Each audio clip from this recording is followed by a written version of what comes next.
Isa din to sa mabinta tuwing December, lalo na sa Pasko at New Year. Tama to dahil malapit na ang December at naghahanap ka ng ekstrang pagkakitaan, bakit hindi mo subukang gumawa ng kakanin?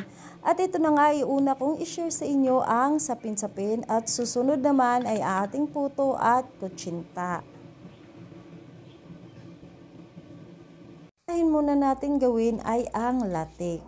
Lang ako dito ng 2½ cup ng unang piga ng niyog.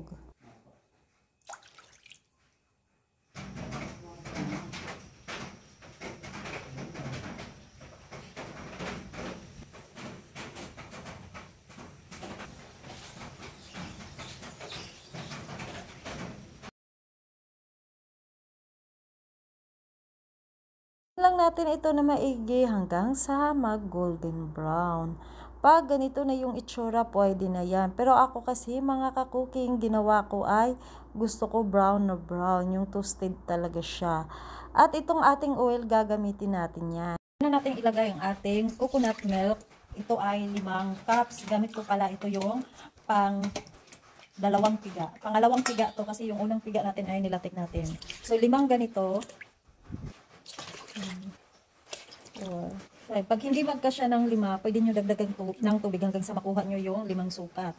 Tapos ilagay na ating 1 cup na sugar. Kung natamisan kayo, pwede nyo bawasan. Gawin yung 2/3. Tapos isunod na natin ang ating 1 can ng condensed milk.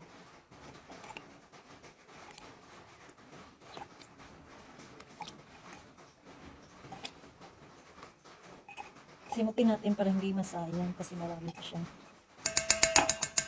Tapos ay haluin lang natin ito hanggang sa matunaw yung sugar and then ating condensed milk.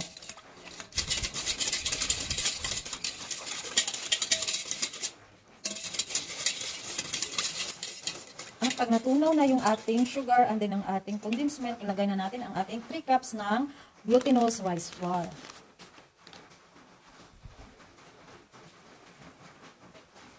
Haluin lang natin ito, saka natin ito isunod ang ating rice flour. Ito mga ka-cooking ay glutinous. Ito po yung itsura ng kanyang pakete.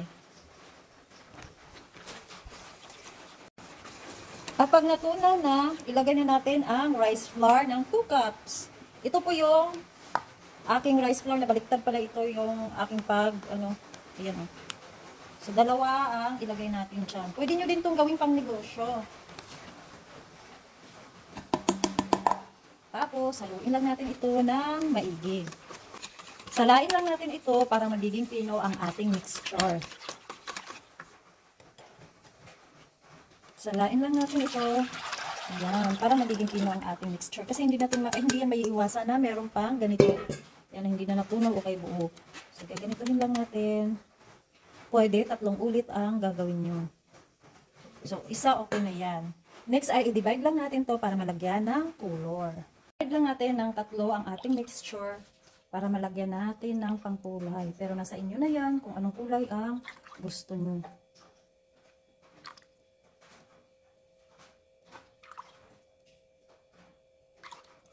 Ang kulay, ito yung grape red and then ito yung lemon.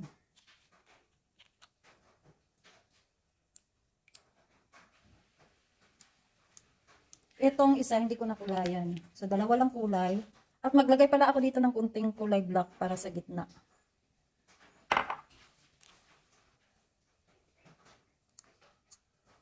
Then, mix lang natin.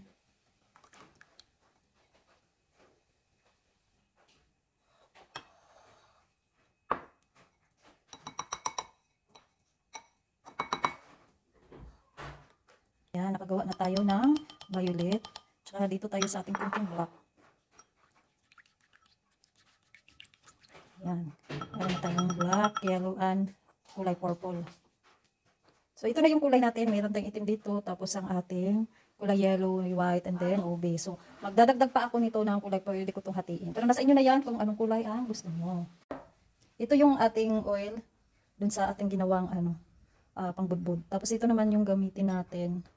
Yung para may design. Meron tayong sunflower dito. Tsaka gagamit pala ako nito. Yung mga malinis po yan ha. Make sure lang malinis. Bumili lang kayo sa kasi mura lang naman to sa mga drugstore. pahiran lang natin ang ating mga mover ng oil. Ito nga yung oil natin na ginawa. So, una natin gawin yung sunflower. Ito, gamit tayo ng black. Tapos ay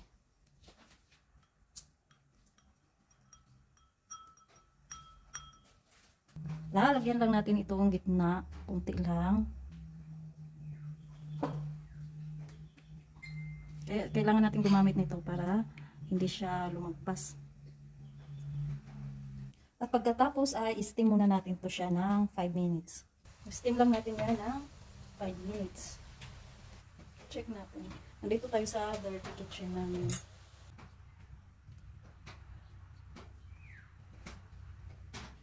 Sa gilid kayo maglagay para hindi siya masira yung gitna.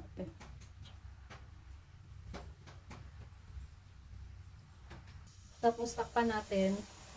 Hindi natin pala. Ayan. Matigas na yan siya. Lagyan na natin ng white.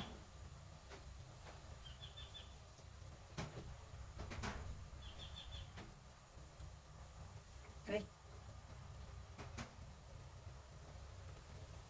Tabingi. Sa gilid lang paglagay mga ka-cooking.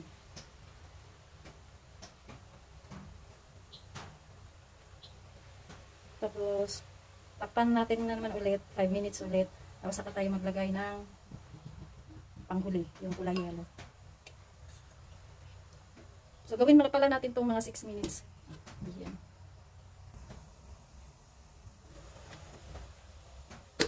So, maglagay na tayo ito yung pang-final na pang-last na to.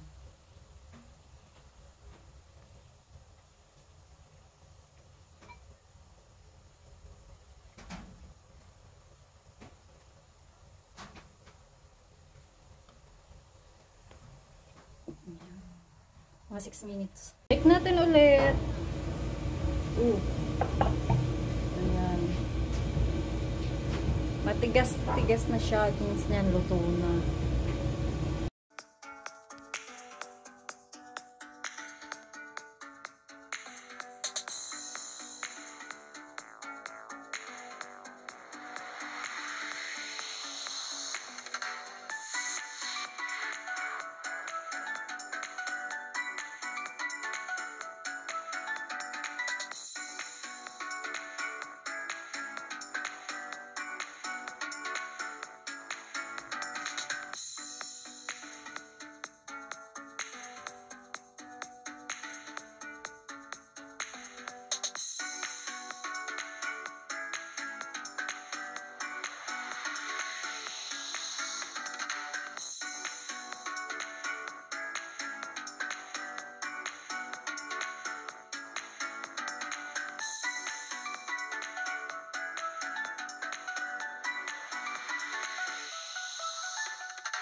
Ito na ang ating sapin-sapin.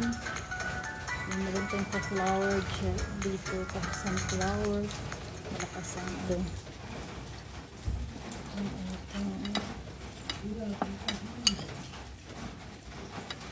Kasi kakaluto pa lang yan kay ganito yung itsura.